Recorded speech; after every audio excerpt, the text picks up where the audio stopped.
What is going on, everybody? Happy Wednesday. Today, we're coming at you with the final episode of the Think and Grow Rich Mindset series. And this one on today is step 13, 13 steps to riches. And this one is the sixth sense.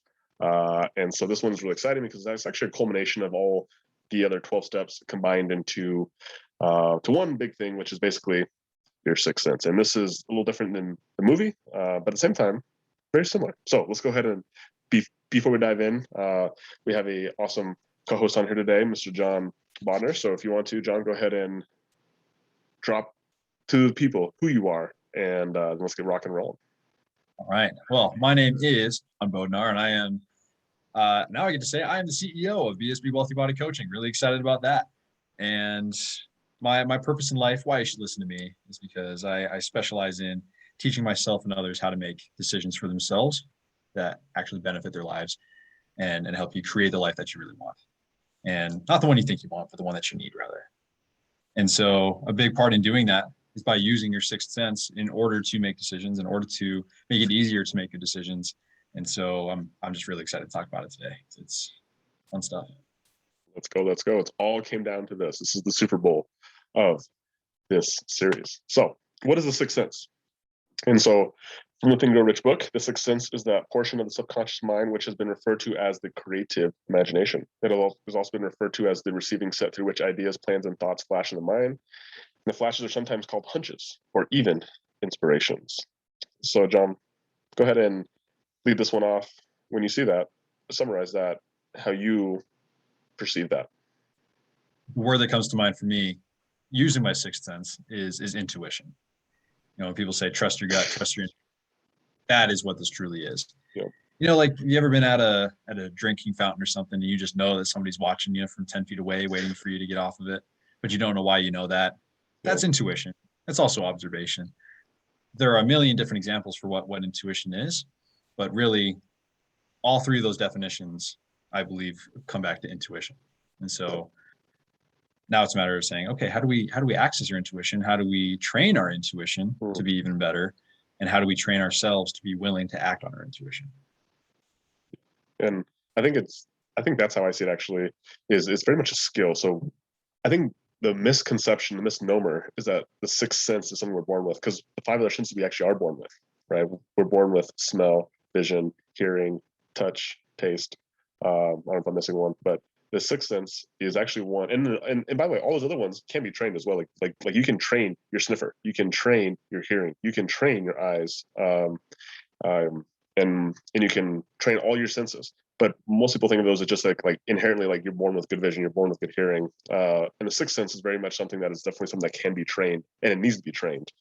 And so I think that's the key word that you said right there. And it's funny because, like, how many times do people actually take time to like be creative and like sit there and like thinking time, right? Like that's actually a skill. Or writing down ideas, or writing down plans, writing down thoughts, writing down goals. Like how many people actually do that, right? And I think, or how many people actually like take action on their hunches, take action on their intuition, right? Because when you do that, all of a sudden you learn how to trust yourself a little bit more. And so that's very much why it's a skill, not so much just something that you're inherently born with. People are like, oh, like he's got the Midas touch. But what they haven't seen is they haven't seen him fail 100 times before. Then all of a sudden he got it right one time, and all of a sudden he's got the Midas touch, right? Because it's a skill like anything else. So the sixth sense is a skill, and while something like, and we actually had this conversation, John. It's usually our own limiting beliefs that stop us from being creative, or from saying that, well, we don't have a sixth sense, we don't have good intuition.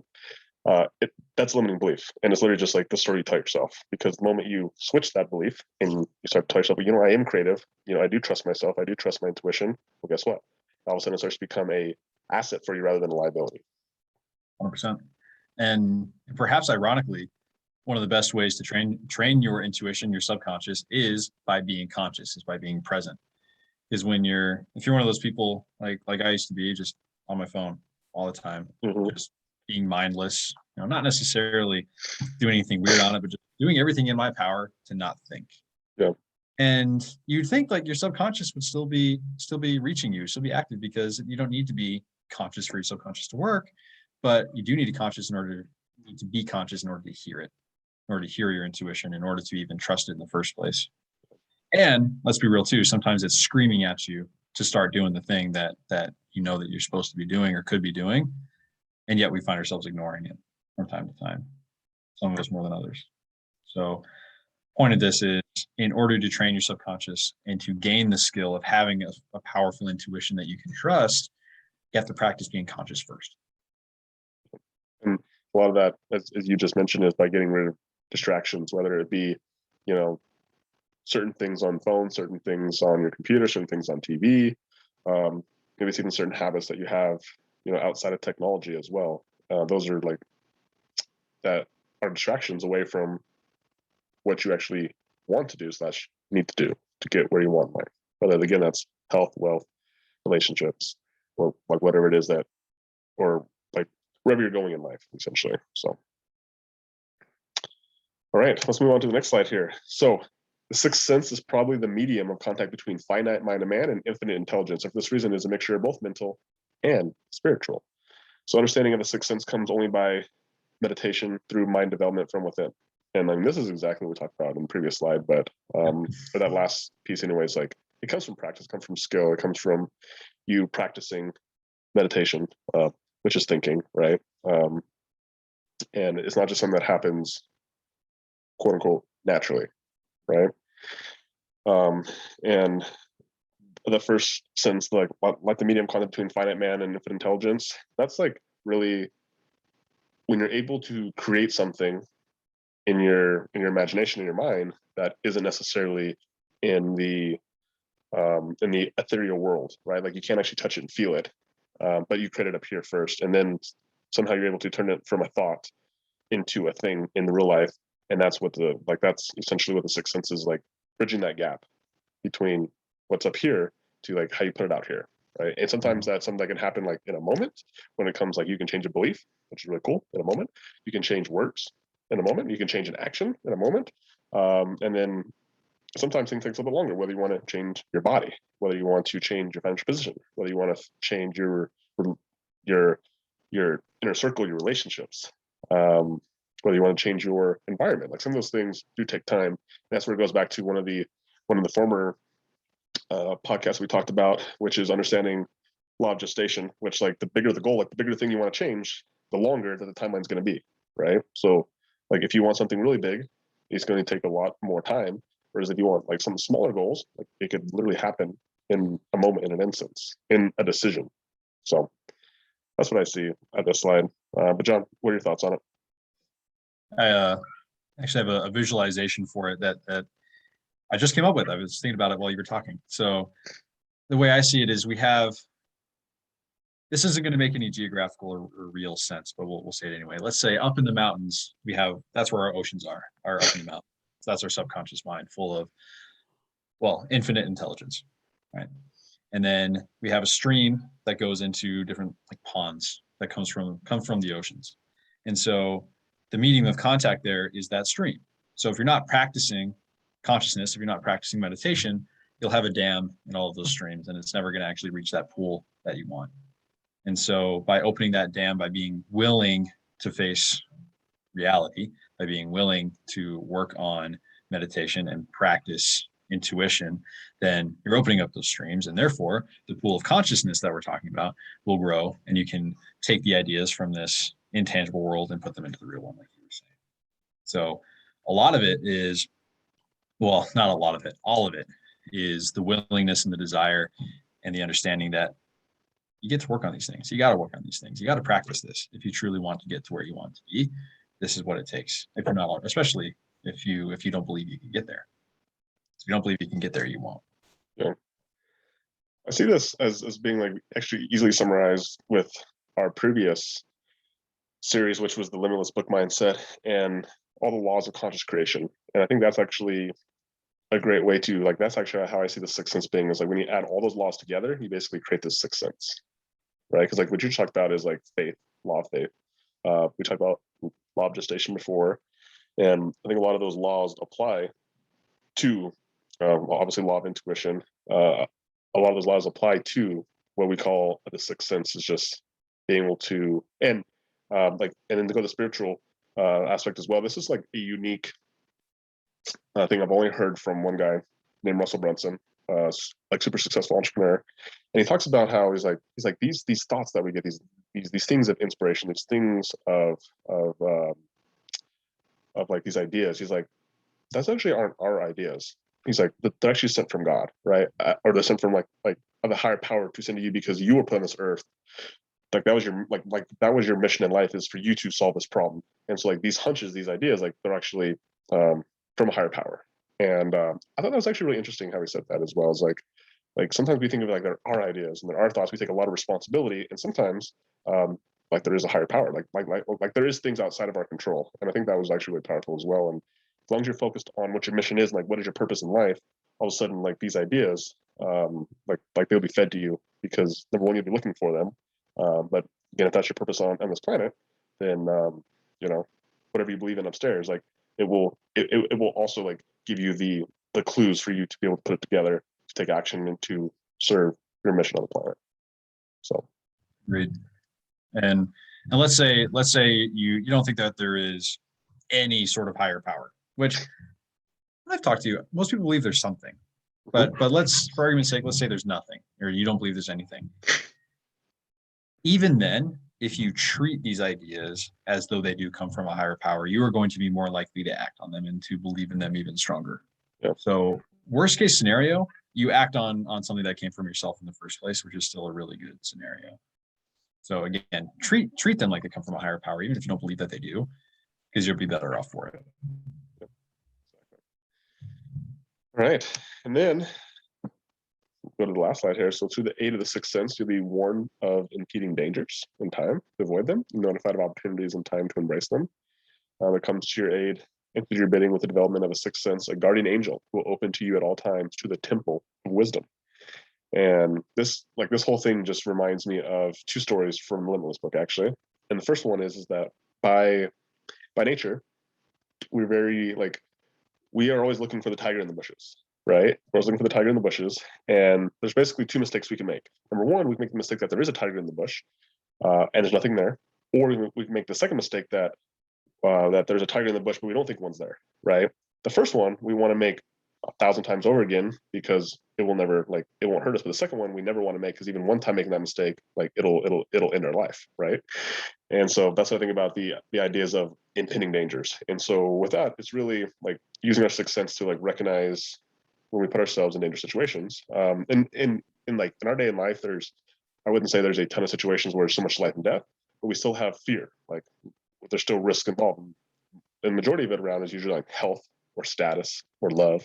And so when you're able to actually truly put those like what is the real danger in you putting yourself out there to, let's say, to a potential partner, or for you to risk money, like what is the real what is the real risk involved?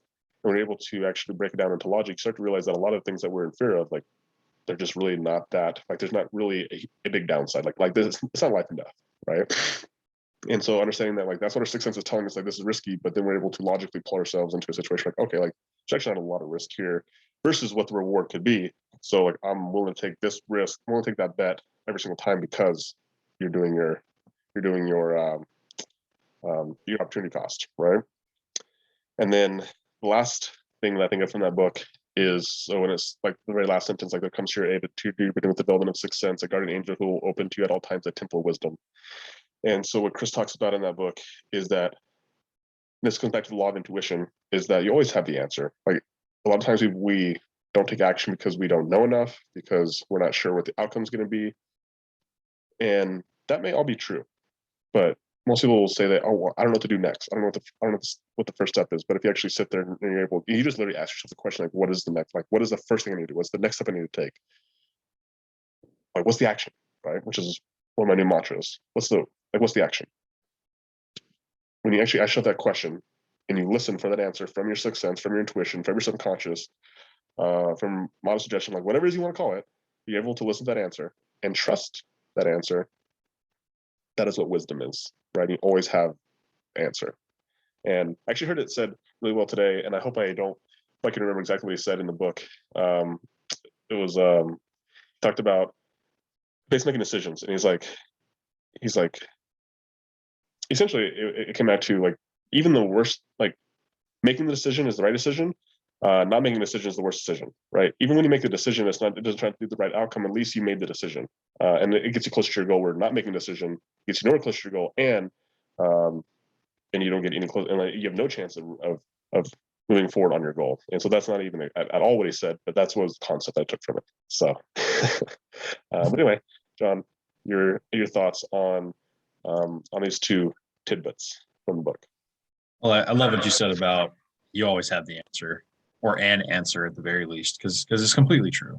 And whenever I talk to people or am doing a breakthrough and I hear I don't know, what I actually hear is I don't want to know, or I don't want to face it. I don't want to put in the effort required to find the answer, even though you have access to it already, because it's scary.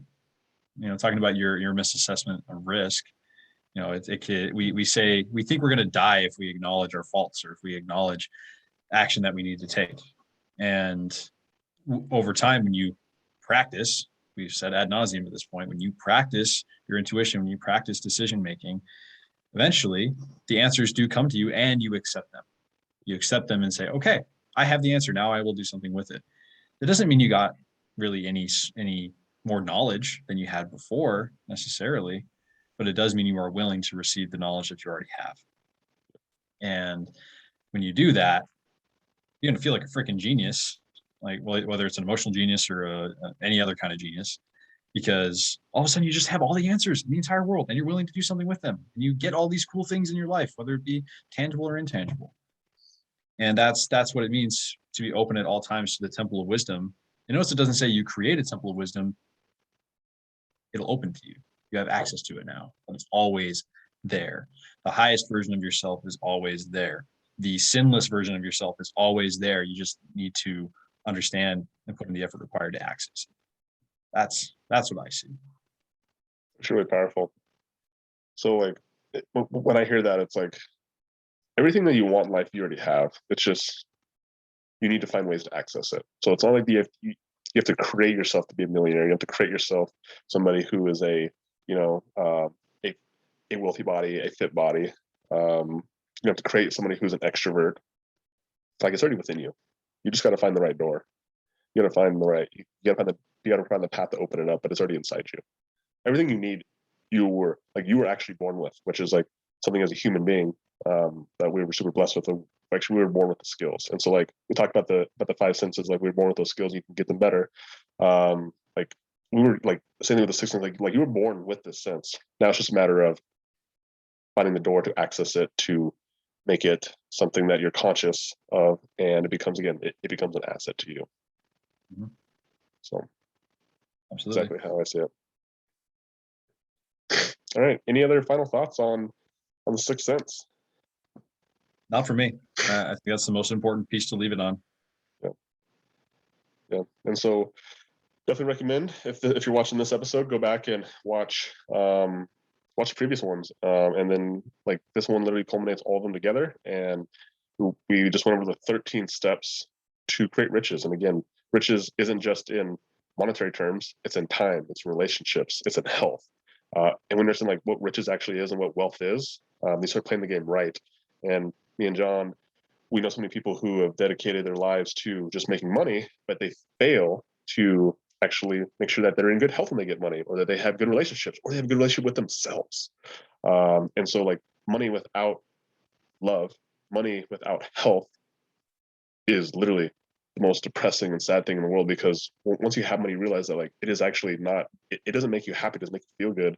But when it gives you access to those other things, it makes you live a healthier life. You can spend more money, more resources on yourself, on getting yourself healthy, to feel better, to look better, be more confident. And then same thing with relationships, whether it's spouses, whether it's friends, whether it's kids. Like when you have more resources, you're able to have more experiences. And that's what actually all life is about. It's about experiences and memories and wisdom, be able to share and to grow. And so that's what wealth is about. It's about the culmination of all those things together. And that's what this whole podcast was about, was being able to understand, what Napoleon Hill talked about in the 1920s, and be able to disseminate these steps and to break them down into how we use them today. And really just understanding like what the game is. And it's like money is a piece of the equation. It is not the equation. And hopefully that really resonates with you. If it did, like, please go back and watch. Anyway, John, I appreciate you being an amazing co-host on this series. And so that's all we got for today. So happy Wednesday, and let's go. Let's go get wealthy here. Let's be wealthy. Until next time. All right. All right, John. Thanks so much. Everybody else. Bye. See ya.